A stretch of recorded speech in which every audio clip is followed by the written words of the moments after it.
Rotate गई बना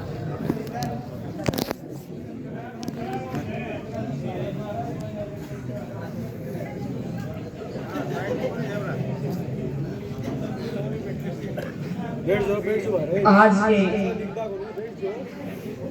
इस खूबसूरत शाम गांव की बेटी हूँ, ग्राम पंचायत माइयर। जहां तक मुझे जानकारी मिली, मेरी टीम ने मेहनत करके गांव का जो परिचय दिया,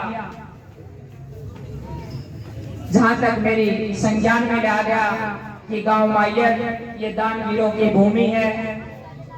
हमारे गांव से ही हमारे बड़े, हमारे बुजुर्ग श्री गुलाब सिंह जी, जिन्होंने गांव में धर्मशाला का निर्माण करवाया। मैं हमेशा ऐसे योद्धाओं को सैल्यूट करती हूँ, सलाम करती हूँ। सेठ बंशीधर जी, जिन्होंने सालासर खाटू श्याम धर्मशाला के में कमरे का निर्माण करवाया। इसके साथ साथ माइयर गांव का इतिहास गौरव से भरा हुआ है और बलिदान और वीरता से परिपूर्ण है। खेल के क्षेत्र में भी इस पावन धरा का विशेष योगदान रहा। विशेष रूप से फुटबॉल में हमारे खिलाड़ी बढ़ चढ़ करके भाग लिया। दिलबाग मास्टर जी, जयपाल जी, राजदीप जी, हमारे गांव के युवा सरपंच भाई विकास जी, पूर्व चेयरमैन अनीता जी, मनदीप माइयर जी, शीला बाकर, एंटी रिटायर्ड डायरेक्टर एजुकेशन ऑफिसर, किसान सेल के प्रधान जोगिंदर जी, विनोद हरि सिंह सैनी जी, केशुराम मास्टर जी, सत्यवान कड़वासरा जी, सुभाष जी, शमशेर नंबरदार जी, पूर्व सरपंच ओम प्रकाश जी, सिद्धू नंबरदार जी, पूर्व सरपंच संदीप भाई दीपा जी, प्रदीप कुंडू भाई, और मेरे कदमों को हमेशा मजबूती देने का जो काम करते हैं कलाकार साथी, जो मेरे स्कूल के कॉलेज के भी साथी रहे हैं, जसवीर पेटवाल जी, न्याणा गांव से आए एंडी भाई, जो अपनी लेखनी से, अपनी कलम से खूबसूरत लिखते हैं और गाते हैं। न्याणा गांव से आई पूरी टीम, भाई प्रदीप सहरावत जी, अन्य साथी जी, आसपास के गांव से आए मेरे जितने भी भाई, युवा भाई, चाचे ताऊ, और पूरे माइयर गांव से आई मेरी चाची ताई, मेरे बहन भाई, मेरे चाचे ताऊ, सभी को मैं नमस्कार करती हूँ, प्रणाम करती हूँ। पूरी टीम का मैं दिल से धन्यवाद करती हूँ कि उन्होंने मेहनत करके मुझे इतने बड़े बुजुर्गों का, युवा भाइयों का, मेरी चाची ताइयों का इतना आशीर्वाद मिला, इतना मान सम्मान मिला। मैं हमेशा माइयर गांव की आभारी रहूंगी और सौभाग्यशाली हूँ। एक बेटी मेरे देश के अंदर मेरी माओ ने सिखाया है, जब हमारा जन्म होता है कि बेटी किसी एक गांव की नहीं होती, वो पूरे देश की बेटी होती है। बेटियों को मेरे देश में ये सम्मान मिलता है। आज यहाँ मेरा आने का उद्देश्य है, मैं आप सभी से इस बारे में चर्चा करने के लिए आई हूँ कि एक इंसान का जन्म होता है। मैं अपनी जर्नी से थोड़ा सा इसलिए अवगत कराना चाहूंगी। एक समय था, बहुत सारी चुनौतियां परिवार में देखी, जिंदगी में ऐसे हालात देखे, पिता के साया में कुछ दिन गुजारे, परिवार का अच्छा माहौल भी देखा, विपरीत हालात भी देखे, पिता का इस दुनिया से जाना भी देखा, टोटा भी देखा, नफा भी देखा। बहुत सारे ऐसे हालात छोटी सी उम्र में देखने का अवसर मिला। उन हालातों से बहुत कुछ सीखने का अवसर मिला। बीमार माँ, चारपाई पे छोटे बहन भाई, घर की हालात खस्ता। समय की डिमांड थी कि बड़ी हूँ तो सब जिम्मेवारियां अपने कंधे पे संभालूं, एक पिता का फर्ज भी निभाऊं, बड़े भाई का फर्ज भी निभाऊं, अपने परिवार को मजबूती का स्तंभ बढ़ूं और आगे लेके बढ़ूं। उन चुनौतियों को स्वीकारा, हालातों को से टूटी नहीं, नर्वस हुई लेकिन खड़ी हुई। और उस टाइम पे अपने आप को तराशा, उस समय की जो डिमांड थी, उस समय की जो चुनौतियां थी, उनको स्वीकार करते हुए खेती भी संभाली, पशुपालन भी संभाला, चूल्हा चौका भी संभाला और हर चीज को लेकर के आगे बढ़ी। जरूरत पड़ी कि नौकरी की जरूरत है। जब भी जो मैंने सपना बनाया उसको प्रभु की दया से, कठिन संघर्ष से, चाचे ताऊओं के सहयोग से, समाज के सहयोग से, दिन रात की मेहनत से उस सपने को पूरा भी किया। नौकरी को बनाया तो प्रभु की दया से नौकरी लगने का अवसर भी मिला। बहुत ठोकरें खाई। आज मैं एक बात स्टेज से जरूर कहना चाहूंगी। आज नौकरी पेपर बेस पे हो गई है, टेस्ट बेस पे हो गई। एक जमाना था नौकरी नेताओं के चक्कर लगा के मिलती थी। आप कल्पना कर सकते हैं, एक बेटी पिता सिर पे ना हो, किसी नेता के चक्कर लगाना, कितनी ठोकरें खाई, कितने अपमान सहे, कितनी पीड़ाएं मैं अंदर में ले हुए हूं। पता नहीं कितने मजाक उड़ाए। मेरी माँ विधवा को लेकर के, बीमार माँ को लेकर के कहां घूमी बड़ी मुश्किल से, क्योंकि उस टाइम पे नौकरियों में नेताओं की चलती थी। आज मैं एक बात कहना चाहती हूँ इस स्टेज से कि मैं धन्यवाद जरूर करना चाहूंगी। मैं किस पार्टी की सरकार है या ना, मुझे इस बात से कोई मतलब नहीं है। आज सरकार ने जो पेपर बेस पे, टेस्ट बेस पे जो नौकरियां की हैं, आज मेरा युवा पढ़ करके नौकरियां लग रहा है। ये बहुत गर्व की बात है, ये बहुत फख्र की बात है। आज किसी नेता के चक्कर नहीं काटने पड़ते, आज किसी के दरवाजे पे नहीं खटखटाना पड़ता। आज किताब पढ़नी पड़ती है। और अगर किताब पढ़ के नौकरी नहीं लगा तो मेरा ये मानना है, जो बच्चा शिक्षित हो गया, जो जिस बच्चे के अंदर शिक्षा आ गई, उस बच्चे का विकास हो गया और वो बच्चा जरूर किसी न किसी क्षेत्र में जरूर कामयाब होगा। लेकिन मेरे जीवन में ये दुर्भाग्य रहा, उस टाइम नौकरी अप्रोच से लगती थी। बहुत ठोकरें खाई लेकिन मैं जिद्दी थी, कभी हारी नहीं और परमात्मा ने आशीर्वाद दिया। आज भी मैं बड़े गर्व के साथ कहती हूँ कि मेरी मेहनत, उस टाइम पे फिजिकल बेस पे सिलेक्शन होता था और मेरी मेहनत ने वो आशीर्वाद दिया। एक पुलिस ऑफिसर ने मेरी मेहनत को पहचाना और एक ही बात कही कि अनीता बेटा, मैं आपको आशीर्वाद देता हूँ और मैं अपनी कलम से आपको भर्ती करता हूँ। मेरे को लगता है कि तू आगे जाकर के कुछ बड़ा काम करेगा। उस मेहनत ने वो ताकत दी, उस ऑफिसर ने मेरे को हरियाणा पुलिस में ज्वाइन कराया। उसके साथ साथ कभी मेरे पिता ने सोचा था कि मैं खिलाड़ी बनूं, देश का नाम रोशन करूं, देश के युवाओं के लिए, महिलाओं के लिए कोई विशेष काम करूं। मैंने उस कड़ी को आगे बढ़ाते हुए अपने खेल की शुरुआत की। एक ऐसा खेल जब मैंने शुरुआत की तो लोगों ने बहुत मजाक उड़ाया कि जिसको लोग जानते नहीं है। लेकिन मैं एक बात कहती हूँ, उस खेल से मैंने पैसा नहीं कमाया, उस खेल से मैंने पॉलिसी नहीं है मेरे गेम की, खेल की बाकी चीजें शोहरत नहीं कमाई, लेकिन उस खेल से मैंने साहस और हिम्मत सीखी, जहां से मुझे लड़ना सीखा, तूफानों से लड़ना सीखा, चुनौतियों का सर करना सीखा। उस खेल ने मेरे अंदर जज्बा दिया, उस खेल ने मेरे को उस ग्लेशियर पे, जहां पर आज मेरे फौजी भाई AK-47 उठा करके ऐसे प्रोग्रामों का जो हम आनंद ले रहे हैं, आज जो मेरे भाई सीमा की रक्षा कर रहे हैं, उस खेल से माध्यम से मैंने उस ग्लेशियर को जीने का मौका मिला और मुझे पता चला कि मेरे भाई सिर्फ पैसे के लिए नौकरी नहीं करते, वो देश की खुशहाली के लिए नौकरी करते हैं, वो देश की सुरक्षा के लिए नौकरी करते हैं। उस खेल ने मेरे फौजी भाइयों की पीड़ाओं को अवगत कराया। उस खेल ने मेरे को पर्यावरण के बारे में आज मुझे बड़ी खुशी हो रही है। इस बरगद के पेड़ के उसमें हम रात को उस छाया में बैठे हैं, उस ऑक्सीजन के महत्व को बताया कि एक जीने के लिए ऑक्सीजन कितनी जरूरी है। बहुत सारी चीजें, और सबसे बड़ी चीज जो मुझे उस खेल से सीखी, 2 महीने उस ग्लेशियर में रहना बिना दूध दही के। मैं हरियाणा की बेटी जहाँ दूध दही का खाना, जहाँ पर मैंने 2-3 महीने उस ग्रीन टी, जैसे मेरे को पता नहीं ग्रीन टी क्या होती है, वो पी करके मैंने 2 महीने कड़ी तपस्या की बिना ऑक्सीजन के, अपनों से दूर।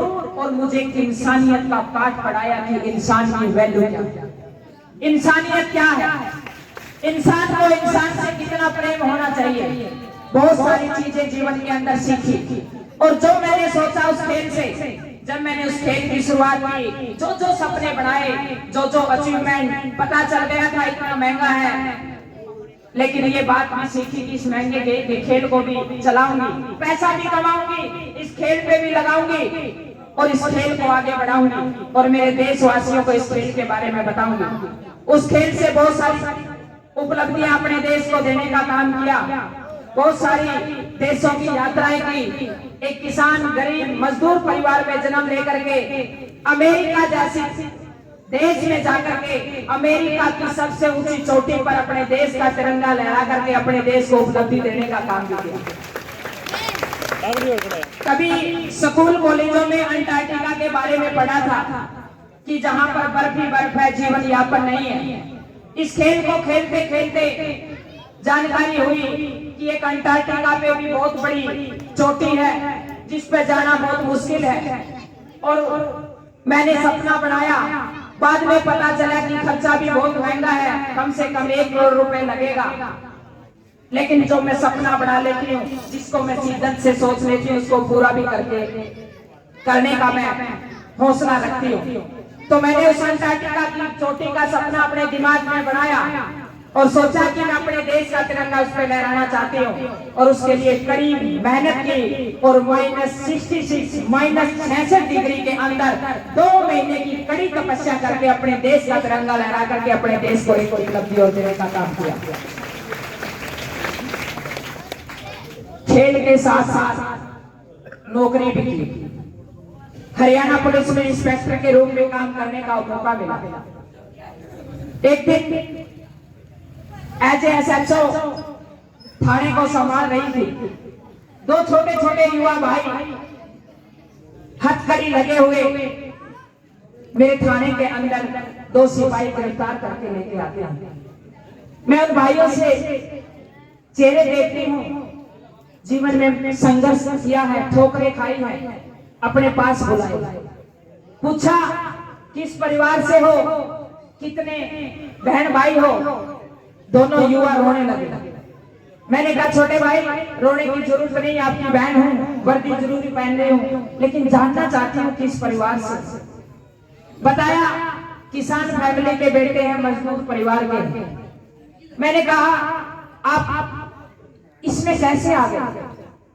अरे मेरे भाई ये कच्चे नन्हे हाथ, किताब उठाने का टाइम, आप कैसे 307 के मुकदमे में आ गए हो? किसने पिस्टल दिया? किसने आपको इसके लिए प्रेरित किया? मैं जानना चाहती हूँ। सबसे पहले तो मैं ये जानना चाहती हूँ कि परिवार में कौन कौन है। पीछे पीछे देखा, एक ताऊ धोती बांधे हुए, ताई कांपते हाथों के साथ दोनों माँ बाप आ रहे हैं। मेरी आंखों में आंसू आ गए, मैं रोने लगी, क्योंकि कानून के अपने हाथ, कानून की अपनी सिद्धांत है, अपने रूल है। एक बेटी होने के नाते जो कानून ने लिखा गया था उसमें मैं कुछ और तो नहीं कर पाऊँ थी, लेकिन कोशिश की कि युवाओं को मैं बता पाऊँ।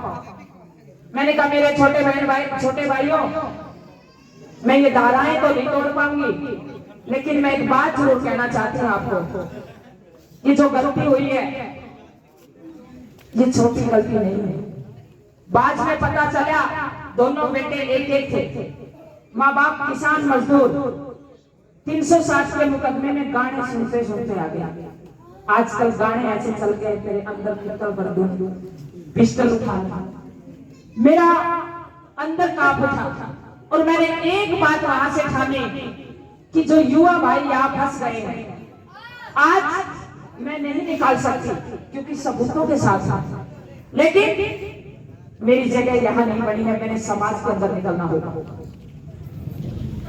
मैं चाहती हूँ कि मेरे देश का युवा कोर्ट कचहरी से बचे, मेरे देश का युवा थानों से बचे, मेरे देश का युवा पुस्तकालयों के अंदर जाए, विद्यालयों के अंदर जाए, मेरा देश का युवा महाविद्यालयों के अंदर जाए। आपको नहीं पता कितनी कड़ी दोपहरी में, कितने जाटे के अंदर सांप रात को डसते हैं, कैसे गंभीर हालातों में एक माँ बाप बड़ी मुश्किल से खेती करके 2 दाने इकट्ठे करते हैं, कितनी मुश्किल से फीस भरते हैं, कितनी मुश्किल से सपने बुनते हैं। और जितने युवा भाई बैठे हैं, मैं खासकर आपको एक बात कहना चाहती हूँ, जब आपका जन्म होता है तो दसूतन मनाया जाता है, छठी गाई जाती है, और वो पिता आपके अंदर बुढ़ापे का सारा ढूंढता है। वो ढूंढता है कि जब मैं 50 साल का होगा तो मेरा बेटा मेरी कंधे की लाठी बनेगा, मेरी ताकत बनेगा, मेरी सपोर्ट बनेगा, और जो मैंने मेहनत की है इस मेहनत को आगे बढ़ाएगा। वो पिता कभी ये सपना नहीं देखता कि मेरा बेटा तेज बाइक चलाएगा और एक दिन आएगा कि वो एक्सीडेंट में इस दुनिया से चला जाएगा। कोई पिता ये सपना नहीं देखता कि मेरा बेटा आएगा और वो एक दिन नशे में फंस जाएगा और नशे में फंस करके इस दुनिया से चला जाएगा। कोई पिता ये नहीं सोचता कि मेरा बेटा किसी इस ग्रुप का साथी बन जाएगा जहां पर मर्डर डकैती 307 जैसे मुकदमे लगेंगे। कोई पिता ऐसा नहीं सोचता। हर पिता सोचता है मेरा बेटा पढ़ लिख करके भीमराव अंबेडकर जैसा बनेगा, उधम सिंह जैसा बनेगा, भगत सिंह जैसा बनेगा, सुभाष चंद्र बोस जैसा बनेगा, जो मेरे देश के लिए, जो मेरे देश को आगे बढ़ाएगा, जो मेरे देश का नाम रोशन करेगा। उस दिन मैंने अपना थाना छोड़ करके, आज से नहीं, मैं 15 साल से समाज के अंदर ये कार्यक्रम कर रही हूँ। आप सभी को बता देना चाहती हूँ, मैं गुरुकुल की पढ़ी हुई छात्रा हूँ। स्वामी विवेकानंद के उस प्रांगण में मैंने शिक्षा ग्रहण की। स्वामी दयानंद के विचारों से मैं पढ़ी बड़ी हूँ और मेरा उद्देश्य है कि मैं देश के अंदर, समाज के अंदर ये जन जागृति, ये जन जागरण हर दिन हर रात में करती रहूं। इस जन जागरण के पीछे मेरा उद्देश्य यही है कि मैं किसी भी पद पे काम करूं, किसी भी विभाग में काम करूं, किसी भी मंच पे जाकर के काम करूं। मैं चाहती हूं कि मेरे देश की तस्वीर अलग हो, मेरे देश का नक्शा एक अलग हो, मेरा देश एक अलग इतिहास बने। जब मेरे पिता इस दुनिया से गए, मेरा मन हुआ कि मैंने पढ़ना है, परिवार को भी संभालना है। मेरे गांव में अच्छा विद्यालय नहीं था। मेरी भूख है, मैं गांव की बेटी हूँ, ग्रामीण परिवेश से निकली हूँ। मैं चाहती हूँ कि मेरी हालात में पता नहीं कितने बहन भाई होंगे, जिसके घर में खाने के भी लाले होंगे, बहुत सारी चुनौतियां होंगी, किसी के माँ बाप भी नहीं होंगे। मेरा सपना है कि मेरे गांव के हर गांव में, मेरे हिंदुस्तान के हर गांव में खूबसूरत विद्यालय हो, ताकि ये छोटे बहन भाई पढ़ पाए। मेरा सपना है कि मेरे गांव के अंदर खूबसूरत हॉस्पिटल हो, ताकि मेरी कोई चाची ताई, बूढ़ा बुजुर्ग रात को बीमार हो जाए, इमरजेंसी हो जाए, तो रात को हॉस्पिटल में इलाज हो जाए। मेरे बड़े बुजुर्ग को वहां पर शहर में ना जाना पड़े, वहां 24 घंटे डॉक्टर अवेलेबल मिले। मैं चाहती हूँ मेरे गांव में खूबसूरत हर फिरनी के ऊपर फलों से भरे हुए पेड़ हो, ताकि गरीब का बच्चा भी जेब ना देखे, पेड़ से तोड़ करके फल खा पाए। ये काम हम सब मिलकर कर सकते हैं। मैं चाहती हूँ कि मेरे गांव का आज से 20 साल पहले गांव के अंदर जोड़ खुदाई हम खुद करते थे। खूबसूरत जोड़ होते थे, जोड़ का पानी कढ़ौनी और बिलोनी के अंदर डलता था, जोड़ को हम पूछते थे। आज गांव में जब देखती हूँ तो जोड़ों की हालत बहुत खस्ता है। मैं चाहती हूँ कि जो शान मेरे गांव की होती थी, बड़े बड़े पीपल और बरगद के पेड़ जिस जोड़ के ऊपर होते थे, पहचान जिससे मेरे गांव की होती थी। मैं चाहती हूँ मेरे गांव का खूबसूरत जोड़ हो ताकि हमारे गांव की पहचान वहां से हो। हरियाणा की बेटी हूँ, मेरा सपना है आज मेरे देश का युवा नशे की तरफ जा रहा है, नशे के साथ साथ गलत खान पान की तरफ जा रहा है। जहां पर दूध दही का खाना, वो मेरा हरियाणा आज पिज्जा बर्गर की रेडी पे आ गया है। मैं इसलिए ये बात कहना चाहती हूँ मेरी माओ से कि कहां से हम भगत सिंह, कहां से उत्तम सिंह, कहां से राम प्रसाद बिस्मिल, कहां से हम अंबेडकर निकालेंगे, जिन देश के योद्धाओं ने हमारे को आज यहाँ पर ला करके खड़ा कर दिया। अगर हम अपने बच्चों को ऐसा ही खान पान देंगे, क्या हम किसी योद्धा का निर्माण कर पाएंगे? मैं उस देश की बेटी हूँ जहां पर माओ ने कठिन से कठिन संघर्ष करके जब देश में आजादी में योद्धाओं की जरूरत पड़ी तो मेरी माओ ने अपने लालों को तैयार कर करके युद्ध के मैदानों में भेजने का काम किया है। तो मैं चाहती हूँ कि मेरी माएं आज भी उसी तरीके से अपने बच्चों का खान पान अच्छा रखें, अपने बच्चों को अच्छी दिशा दे, अपने बच्चों को अच्छे विचार दे। मैं चाहती हूँ मेरे हरियाणा प्रदेश के अंदर फिर घर घर में सुभाष चंद्र और भगत सिंह की वो रागनियां बजे, सौ पड़े मुसीबत बेटा, मर्द जवान में भगत सिंह चंद्र जी का बना जा बंद बता। ये मैं इसलिए चाहती हूँ क्योंकि हमारे बच्चों को इतिहास बताना बहुत जरूरी है। आज जिन बिल्डिंगों का आनंद हम ले रहे हैं, जहां पर हम इतना भरपूर, आज इतना विशाल, जब गुड़गांव जैसे शहर को देखते हैं कि ये हरियाणा प्रदेश का शहर है, मैं आप सभी भाइयों को, आप सभी बहनों को बता देना चाहती हूँ, यहाँ मेरे जितने खिड़कियां वाले बुजुर्ग और पूर्वज बैठे हैं, ये उन सबका बड़ा संघर्ष और मेहनत है। उन्होंने झाड़ काट काट करके आज हमारे को बिल्डिंग और महलों वाला बना दिया है। ये उनकी कड़ी तपस्या है, ये उनका बड़ा संघर्ष है।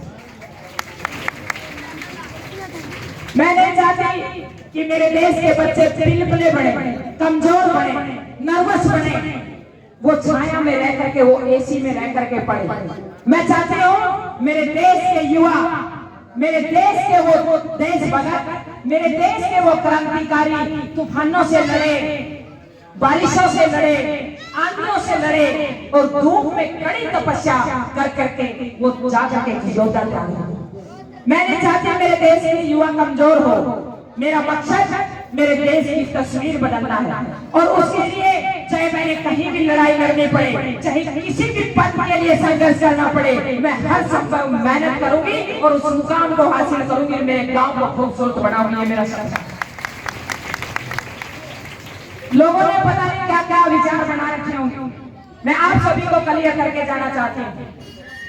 मैं कभी पद के लिए काम नहीं करती, ना कभी मैं किसी शान और गाड़ी के लिए, बड़े बंगले के लिए काम नहीं करती। मैं सपने बनाती हूँ, चुनौतियों को मैं अपना साथी बनाती हूँ और मेरा मकसद है कि मैं अपने देश की तस्वीर बदलना चाहती हूँ। मैं अपने हरियाणा की, एक गाना आपने सुना होगा कि मैं मेरे हरियाणा को ऐसे देखना चाहता हूँ, मैं मेरे हरियाणा को भ्रष्टाचार मुक्त देखना चाहता हूँ, मैं मेरे हरियाणा को भाईचारे से इकट्ठा एक दूसरे से गला मिलते हुए देखना चाहता हूँ। क्योंकि मैंने मेरे घर में एक ही चीज सीखी है जो मेरी दादी ने, मेरी माँ ने सिखाया। कभी ये नहीं सिखाया कि ये जाति का आदमी, ये धर्म का आदमी, हमेशा ये सिखाया ये तेरा दादा है, ये तेरा चाचा, ये तेरी ताई है, ये तेरी चाची है, तेरा बड़ा भाई है। कभी कोई जाति नहीं बताई, हमेशा नाते से बताया। ये मेरे संस्कार है, ये मेरे को मेरे अंदर आदतें डाली गई है। मैं चाहती हूँ आज इस बदलते परिवेश के अंदर जो पश्चिमी सभ्यता हमारे देश के ऊपर प्रभाव डाल रही है, जो अंग्रेज जाते जाते हमारे को कह के गए थे कि हम हिंदुस्तान से बहुत कुछ लेके जा रहे हैं। जब मैं अमेरिका गई तो मैंने देखा कि वो हमारी संस्कृति को चुरा के ले गई। वो गाय का दूध पीते हैं, वो हमारे वेदों को पढ़ते हैं, वो हमारी संस्कृति का पालन करते हैं, वो हमारे ग्रंथों को अपने अध्ययन में डालते हैं, वो गीता जैसे ग्रंथ को वहां पढ़ते हैं। और आज हम पश्चिमी सभ्यता को अपने घर में ला बैठे हैं। आज गांव के अंदर जहाँ माटी की कटोरी बिलोरी, जहाँ पर लाल लाल मलाई आती थी, वहाँ आज कोल्ड ड्रिंक की बोतल आ गई है। वहाँ आज नमकीन भुजिया आ गई है। जहाँ बटेऊ आता था तो चूरमे की पिंडी आती थी, हलवा आता था, मालपुड़े आते थे, आज वहाँ पर पिज्जा बर्गर आ गया। मैं पूछना चाहती हूँ, मेरे देश को हम किस दिशा में अपने देश को लेके जा रहे हैं? मैं सिर्फ एक नशे के लिए नहीं लड़ रही, समाज में जितनी भी कुरीतियां फैली हैं, आज पढ़ाई के साथ साथ जितना दहेज बढ़ गया है, जितनी घरेलू हिंसा बढ़ गई है, जितने रिश्ते टूट रहे हैं, जितना आज परिवारों के अंदर कलह बढ़ गया है, इस सब के जिम्मेवार हम सब हैं। और ये तब कैसे होगा? ये हम सब से हर व्यक्ति ने जिम्मेवारी ली होगी। हर व्यक्ति ने समाज को, मैं एक बात जरूर कहना चाहूंगी, आधुनिकता के साथ अपने आप को बदलिए, अच्छी बात है। नई तकनीकी को अपनाइए, अच्छी बात है। मोबाइल का युग है, आगे बढ़िए, अच्छी बात है। मोबाइल के माध्यम से अपने बिजनेस कीजिए, अच्छी बात है। लेकिन एक बात कहना चाहती हूँ, हिंदुस्तान की संस्कृति बहुत मजबूत धरोहर है। अगर आपने उसको आगे लेके नहीं बढ़ा तो हम बहुत पीछे रह जाएंगे। हमारी संस्कृति से बड़ी मजबूत चीज कुछ भी नहीं है जो हमारे पूर्वजों ने हमारी को दी। एक ही बात कही थी अंग्रेजों ने कि हिंदुस्तान को तोड़ना है तो उसकी विद्यालयों को तोड़ दो, उनके गुरुकुलों को तोड़ दो, उनकी शिक्षा पद्धति को तोड़ दो। एक ही बात कही थी अंग्रेजों ने कि उनकी संस्कृति को खत्म कर दो। और उसी चीज में आज हम दौड़ते हुए नजर आ रहे हैं। आज उन गुरुकुलों को ढूंढ रही हूँ जहाँ पर ब्रह्मचार्य नियम के माध्यम से बच्चों को पढ़ाया जाता था, जहाँ पर माता पिता के बारे में बताया जाता था। आज बड़े दुख से इस स्टेज के माध्यम से कहना चाहती हूँ, बड़ा दुख होता है जब किसी वृद्धाश्रम में मुझे जाने का मौका मिलता है। मैं वहाँ पर एक ही बात कहती हूँ और ये स्टेज के माध्यम से उस महान आत्मा महात्मा गांधी की बात को दोहराना चाहूंगी कि मैं उस दिन खुश होऊंगा जिस दिन मेरे देश में से ये वृद्धाश्रम खत्म हो जाएंगे, माँ बाप को घर के अंदर देवी देवता की तरह पूजा जाएगा।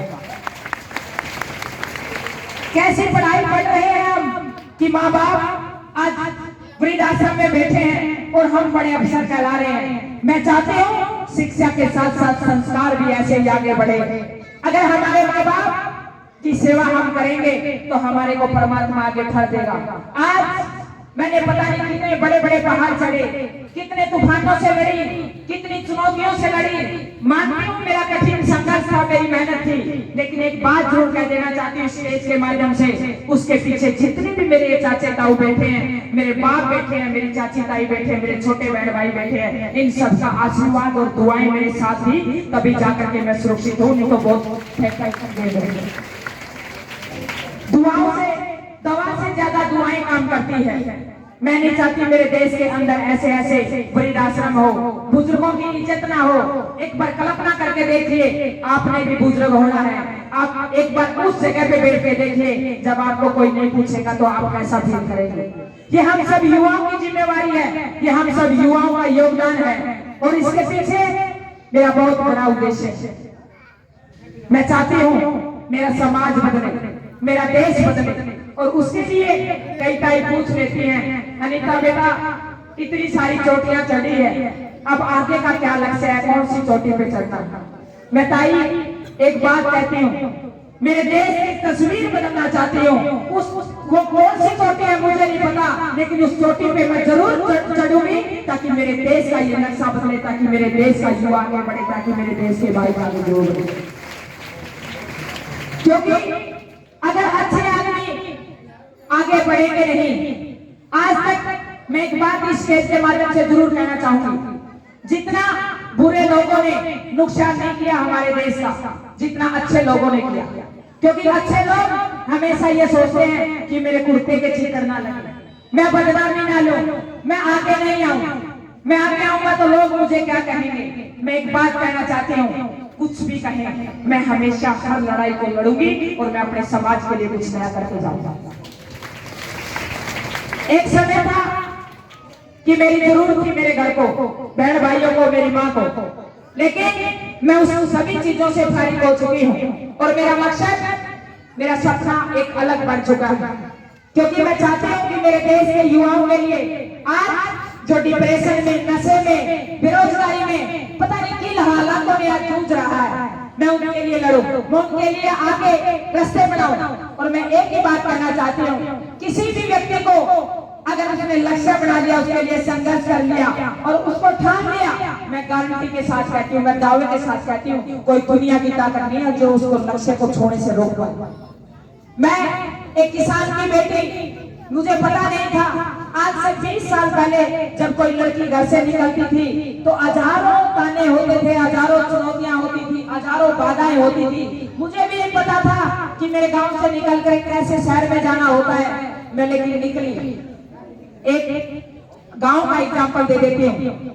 जब हमारे बुजुर्ग आज से 50 साल पहले लाइट नहीं थी तो लैंटर्न लेके चलते थे, और वो लैंटर्न जैसे हम कदम आगे रखते थे तो अगला कदम दिखाती थी। तो इसी तरीके से जिंदगी है कि जैसे हम आगे बढ़ते हैं तो हमें अगला रास्ता दिखाई देता है। मेरे जितने भी युवा भाई बैठे हैं, मैं आपको एक ही बात कहना चाहूंगा कि आज जीवन से नर्वस मत होइए, अपने लक्ष्य बढ़ाइए, उनके लिए संघर्ष कीजिए, उनके लिए मेहनत कीजिए, उनके लिए हर रोज जूझिए और किताबें पढ़िए।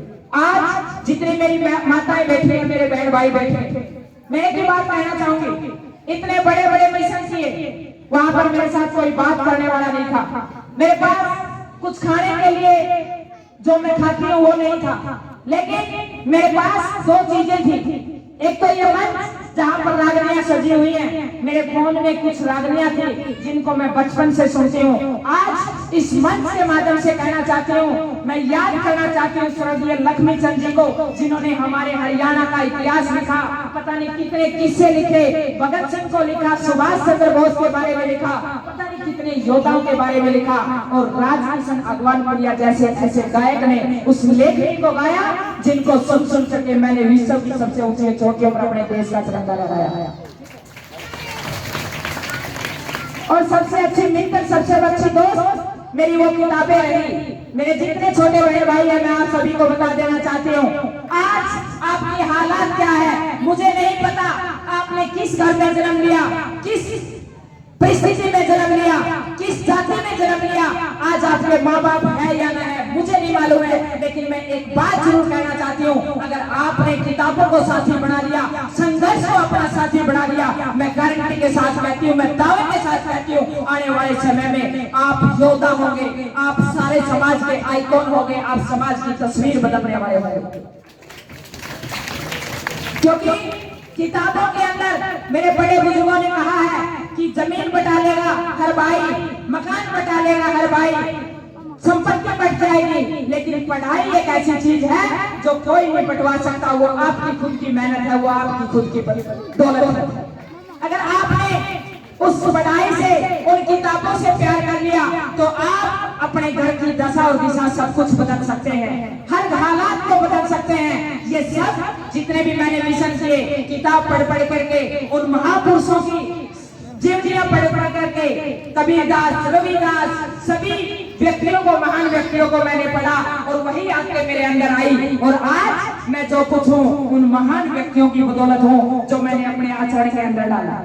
स्वामी विवेकानंद जैसे उस योद्धा को जिन्होंने अमेरिका की धरती पे जाकर के हमारे देश का डंका बजाया, हमारे देश को ये बताया कि हमारा देश विश्व गुरु है, हमारा देश को विचारों से जाना जाता है, हमारे देश को संस्कारों से जाना जाता है, हमारे देश को अच्छे खान पान से जाना जाता है, हमारे देश को योद्धाओं से जाना जाता है। ये स्वामी विवेकानंद ने अमेरिका की धरती पे जाकर के बताया।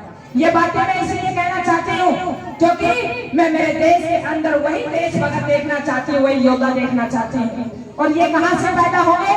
ये पैदा होंगे हम सबके योगदान से, हम सबके मेहनत से, हम सबके विचारों से। और ये समाज का माहौल अच्छा होगा तो हम इन नन्हे मुन्ने बच्चों को अच्छी जिंदगियां दे पाएंगे। मैं चाहता हूँ मेरे समाज का अच्छा माहौल हो, अच्छे गाने हो, अच्छे पुस्तकें हो, अच्छे पुस्तकालय हो, अच्छे स्कूल हो, अच्छे विद्यालय हो। ये मेरा सपना है ताकि मेरे देश का युवा अच्छी दिशा में बढ़े।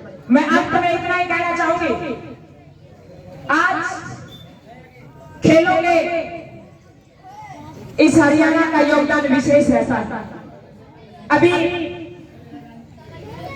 हमारे देश ने बहुत बड़ी बड़ी उपलब्धियां दी, जिसमें बेटियों ने भी बहुत ज्यादा उपलब्धियां दी। और खासकर ये छोटा सा हरियाणा प्रदेश, चाहे वो किसानों की बात हो, चाहे जवानों की बात हो, चाहे पहलवानों की, खिलाड़ियों की बात हो, हमेशा नंबर 1 पे रहता। मुझे गर्व है कि मैं हरियाणा प्रदेश की बेटी हूँ। आज जब भी पदक तालिका में उठाते हैं तो पूरे हिंदुस्तान में सबसे ज्यादा पदक हरियाणा के मिलते हैं। मेरे पास के इलाके की लगती छोटी बहन अंतिम पंगार पगारा गांव से बिल्कुल खस्ता हालात में, गरीबी से परिवार में, 2 दूध की रोटी नहीं, कड़ा संघर्ष किया। और अब पीछे आप सभी भाई भी अवगत थे, बड़ी मेहनत करके, कड़ा संघर्ष करके, कोर्ट से लड़के बड़ी मुश्किल से एशिया खेलने के लिए गई, ओलंपिक कोटा लिया और अभी काश्यप पदक जीत करके वापस लौटी है। परसों बहन का कार्यक्रम है। मैं चाहती हूँ ऐसी ऐसी बेटियां हर गांव से निकले, ऐसी ऐसी बेटियां हर समाज से निकले, ऐसे ऐसे खिलाड़ी हर समाज से निकले।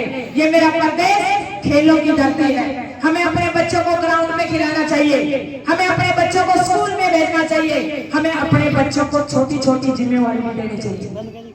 आज बहुत सारी माताएं मुझे बुलाकर एक बात कहती हैं कि हमारे बच्चे काम नहीं करते। मैं एक छोटा सा एग्जांपल देके अपनी वाणी को विराम देना चाहती हूँ।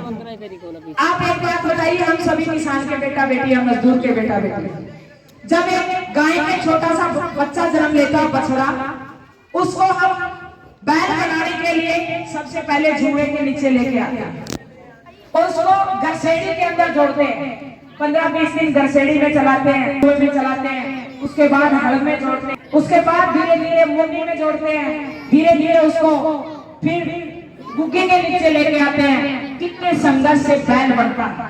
अगर हम उसके ऊपर संघर्ष ना बढ़े तो क्या बन जाएगा वो? खाकर। ऐसे ही बच्चा होता है।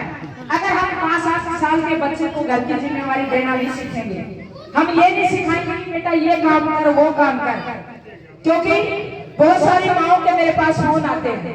18 साल तक एक ही बात कहती है, जब कोई काम उसको कहा जाता है तो मेरा चाचा ताऊ भाई इसको काम बताती तो माँ कहती है ना मेरा राजकुमार से गिलास नहीं उठा, ना मैं कर दूंगी मेरा राजकुमार। जब वो राजकुमार 18 साल का हो जाता है, 28 साल का हो जाता है, अवरेज हो जाता है, नाकामयाब रहता है और उसके बाद कोई सगाई आया नहीं बढ़ता तो वो उसका मुंह नहीं बैठ के लोग देखिए कि तेरा क्या होगा राजकुमार। मैं ये बात आपको इसलिए कहना चाहती हूँ, अपने बच्चों को शुरू से ही जिम्मेवार बनाएं, उनको घर के हर काम सिखाएं। कोई काम बटे हुए नहीं होते। घर का चूल्हे चौके से लेकर के, खेत क्यार से लेकर के, जो भी हमारे बेसिक काम है वो सारे अपने बच्चों को सिखाए, उनको स्कूल में भी भेजे, उनको खेत का मैदान भी सिखाए। मेरी दादी ने मेरे को हर चीज बचपन से सिखाई। अगर आप बच्चों को ये चीज नहीं देंगे तो बच्चा मोबाइल उठाएगा, मोबाइल में पता नहीं कितनी गलत चीजें देखेगा और विचारों का, उन विचारों का उसके दिमाग के ऊपर असर जाएगा और वैसा ही उसका आचरण होगा, वैसे उसके काम होंगे। क्योंकि सारा दिन आजकल बच्चे फोन उठा करके देखते रहते हैं और ये जिम्मेवारी मैं मेरी माँ को देना चाहूंगी। एक ही बात कहना चाहूंगी, आज की माएं सारा दिन इंस्टा पे रील बनाती रहती है। या तो आप आज रील बनाती रहना, मैं गारंटी के साथ कहती हूँ आज आप रील बनाए जाना, आने वाले समय में ये बच्चे अपनी रील नहीं बनाते तो मैं दावे के साथ कहती हूँ। अगर आपने बच्चों को टाइम नहीं दिया, उनके साथ विचार साझा नहीं किए, उनके साथ बैठने नहीं पड़े, उनके साथ आप नहीं जुड़े, उनको अपने काम में नहीं डाला तो ये आने वाला समय आपके लिए चुनौतियों का है। और मैं इसी तरीके के जन जागरण गाँव कर रही हूँ और मेरा मकसद है कि इसके पीछे बदलाव आए। मैं जो बातें कहने गई वो मेरी माँ, मेरे चाचा ताऊ अपनाए और आज धरती माँ पुकार रही है। आज हमने इतना पेस्टिसाइड डाल दिया, इतने खाद डाल दिए हैं। एक जमाना था कि जहाँ पर हम बिना खाद का खाना खाते थे, आज गांव में कैंसर आ गई है, आज गांव में डायबिटीज आ गई है। आज पीतल के कांसे के बर्तनों की जगह पे सिल्वर के डेक्चे आ गए हैं, खिलकी मारने वाला साग बढ़ने लगा है। आज मेरे देश की तस्वीर कैसे बदल गई है। मैं चाहती हूँ वही आंटी हो, वह बिलोड़ी हो, वह लाल लाल बड़ाई हो, वही बटेऊ का सम्मान हो और वही बैलों की जोड़ी हो और वही भूखी हो और वही भाईचारा हो, वही प्यार प्रेम हो, वही मेरा खूबसूरत समाज है। इसके लिए हम सबने संघर्ष करना होगा। अंत में मैं पूरे गांव का दिल से धन्यवाद करती हूँ।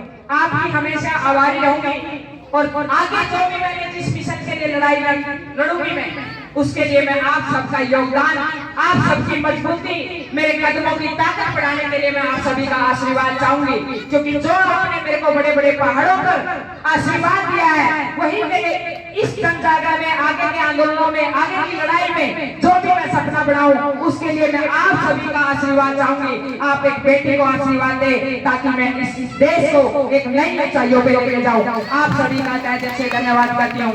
जय हिंद, जय भारत।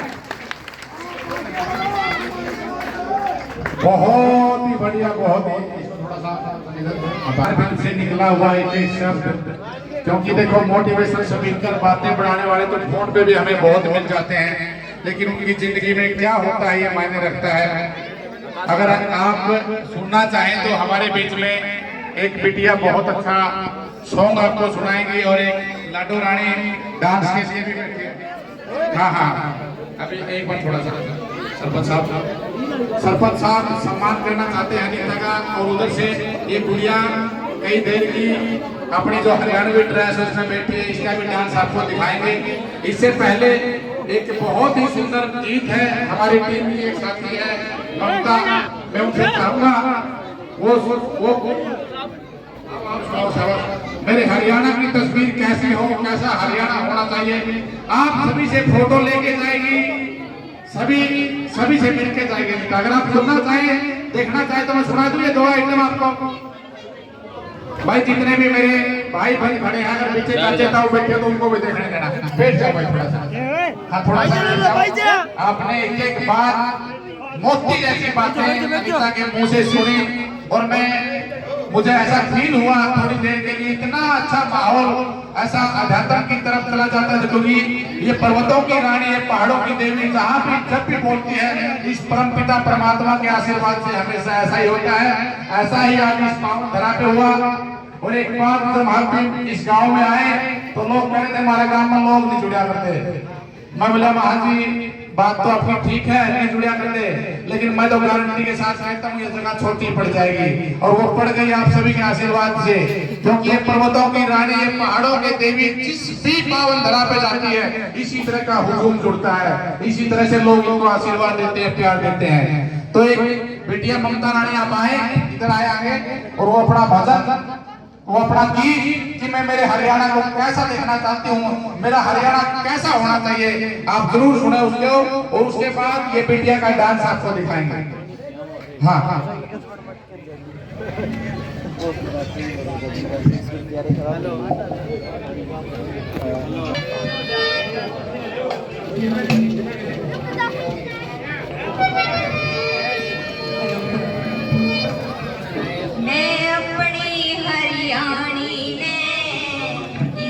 देखना चाहूं रे, मैं अपने हरियाणी देखना चाहूं रे, नंबर क्यों जान मच कर दे, प्यार देखना चाहूं रे, हरियाणी देखना चाहूं रे, मैं अपने हरियाणी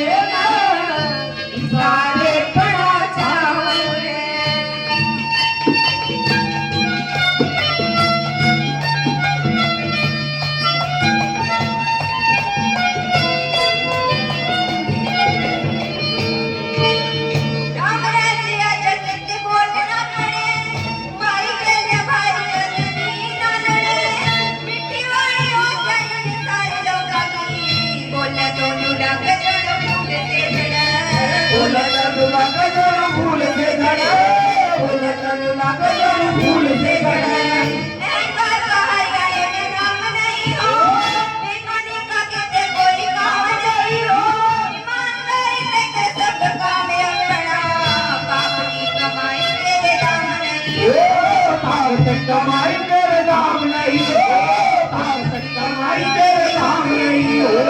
अच्छी अच्छी बात सोचे सब मन में, कोई भी नहीं रहना चाहिए बचपन में, जात पात का ना कोई भेदभाव हो, जाति पीछा जाए सब जन जन में, जाति पीछा जाओ सब जन मन में।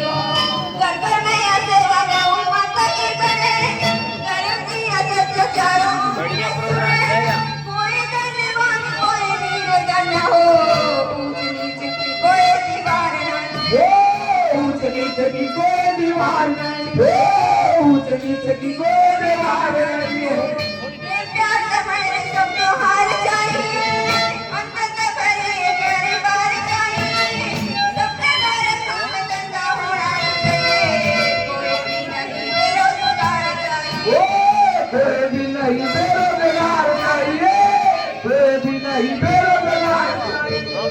क्योंकि वतन कभी दिखाई ना दे, पाप की आवाज़ सुनाई नहीं दे, मिलना चाहिए यहाँ इन्हें सब अपने, जिनकी कद कोई भी गवाही नहीं दे, कोई भी गवाही नहीं हो, जिनकी कद कोई भी गवाही नहीं हो। शुद्ध शाकाहारी खाने वाले हो सभी, देश ऊपर मचाने वाले हो सभी, सबके बने न हो अपना भला, एक दूसरे को ताने वाले हो सभी, एक दूसरे में सब बताने वाले हो, एक दूसरे न जाने वाले हो सभी, कभी किसी से तकरार नहीं हो, झूठ और मत बड़ा प्यार नहीं हो, समाज में बिगाड़ गया घर देश को, गंगा गाड़ी वाला कलाकार नहीं हो, गंगा गाड़ी वाला कलाकार नहीं हो, गंगा गाड़ी वाला कलाकार नहीं हो। मैं अपने देश की खातिर बेशक मर जाऊं, ओ मैं अपने देश की खातिर मर जाऊं, नफरत हो जा खत्म छुड़ दे, प्यार देखना चाहूं मैं अपने देखना चाहूं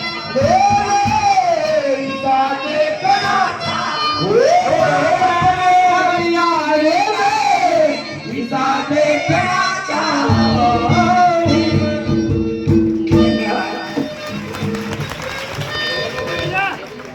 बहुत ही बढ़िया। मैं अपने हरियाणा ऐसा देखना चाहूँ, एक एक शब्द मोती जैसे थे इस सॉन्ग के, इस गाने के, इस तरह के भजन, इस तरह के गाने मेरी बहनें मेरे भाई सुनेंगे तो अच्छे विचार रहेंगे और जीवन में अच्छी दशा और दिशा मिलेगी।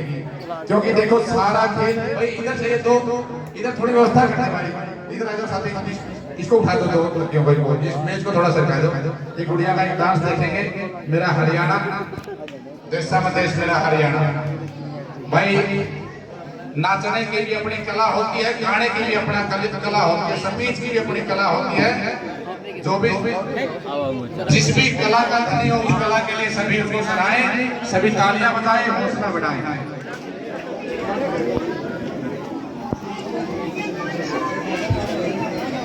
भाई ये उठा दे पीछे वाले दो, ये दोनों उठा। हाँ मैटी उठा दे, मैट उठा दो भाई दोनों। अरे भाई जहाँ ये पेटी रखी ये और ये दोनों मैट उठा दो। हाँ थोड़ा सा, हाँ ये दोनों मैट उठा दो बस। ये हर्षा आपके अपने गांव से ही है, मायड़ से, और बड़ी होनहार लड़की है। मैं इसके स्कूल में गया था, सरकारी स्कूल में। प्रिंसिपल मैडम ने भी इसको स्पेशल सराहा कि कोई भी चाहे किसी भी तरह की बात हो, स्पीच की बात हो, डांस की बात हो, गाने की बात हो, ये हमेशा आगे रहती है। तो इस बेटिया का खूबसूरत भाई थोड़ा सा इसको थोड़ा पीछे हटो बच्चों, थोड़ा पीछे हटो। शाबाश, इनको थोड़ा सरका दे इधर, शाबाश। एक बार फिर भाई इस कार्यक्रम के लिए, इतने सफल कार्यक्रम के लिए जहां से भी जिस साथी ने हमारा सहयोग, भाई इधर सरका दे, थोड़ा पीछे हटो यार। अरे यार मित्र थोड़ा पीछे हटो। शाबाश भाई, मेरी सुन ले यार, इसको छोड़ दे, पीछे थोड़ा, इसको टिका दे भाई थोड़ा सा, भाई थोड़ा सा हटा यार, थोड़ा सा पीछे हटा दे इसको, उसको हटा दे, उसको डबल कर दे, उसमें कर दे दूसरे पे। हाँ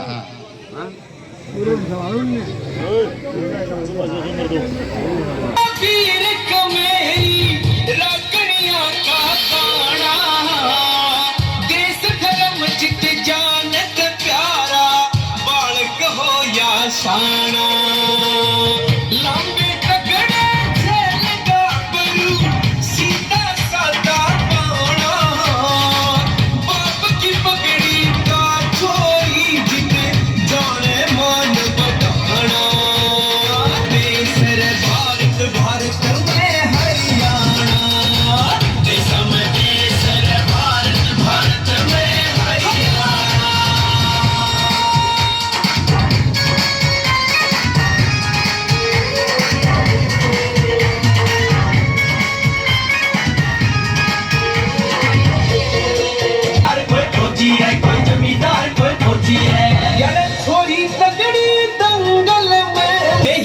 सुलझा दे मारी बोली थोड़ी खाटू से मारी बोली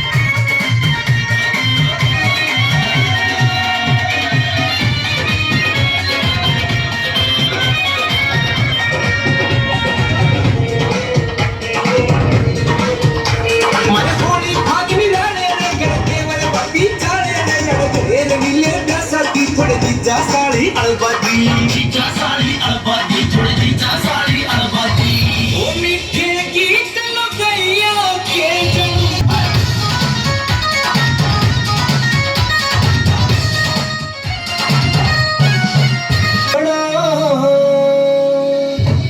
जगन जगूटा चावे से जन्म जन्म यारे भारत भारत में हरियाणा देश में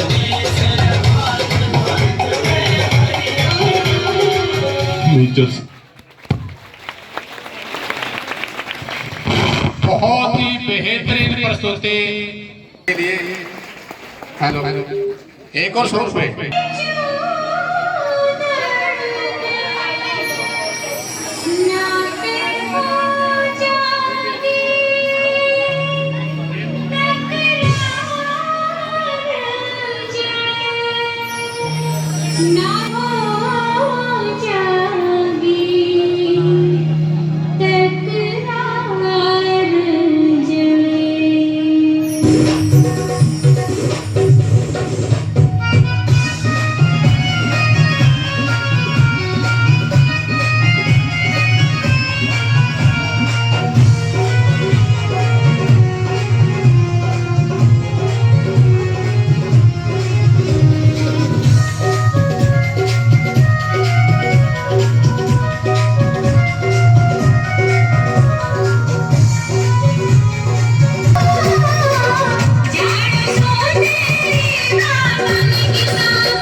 पति पत्नी के बीच में किस तरह से छोटी छोटी लड़ाइयाँ होती है, झगड़े होते हैं। और पालनी तो मेरी दादी और नुगाल थी कंठी कढ़ाए दे, ये बड़ी तो नुगाल मेरा मोबाइल जाए दे, हैं ये चीज चल पड़ी नहीं। अरे नेताजी आज भूल गए एक बात कहा है, बोले बहू मैं अंदर क्या करेगी, मुंह दिखाई फोन दे देगी लेकर, फिर वह किसी क्रम की अंदर रीले बनाओगी और क्या करेगी। तो बहुत ही शानदार, बहुत ही बढ़िया ये प्रस्तुति। और एक छोटी सी बात, मैं आप सभी जितने भी साथियों के हाथ में फोन है वो हमारा नंबर नोट कर ले। अगर किसी भी तरह की कोई हमसे हम मदद कर सकते हैं, कोई नशे वाला भाई हो, कोई डिप्रेशन वाला हो, जिसके किसी न किसी तरह की मानसिक बीमारी होगी। अभी मेरा एक भाई बैठा था, पता नहीं वो कहाँ चला गया साथी, उनका घर के बोले इसका तो दिमाग खराब रहा है। हमने 2-3 दिन हमारी टीम यहाँ रही, हमने उसको साथ में रखा, हमने कहा नहीं इसका दिमाग ठीक है, आप इसको ऐसा बोलना बंद कर दो, इसको कोऑपरेट करो। फिर इसकी दवाई भी चलाएंगे, कुछ बातें बताई, क्योंकि हमारी इस छोटी सी टीम के साथ बहुत सारे डॉक्टर भी जुड़े हुए हैं, बहुत सारे वकील भी जुड़े हुए हैं, हर प्रोफेशन के बहुत सारे लोग अनीता जी की इस टीम से जुड़े हुए हैं।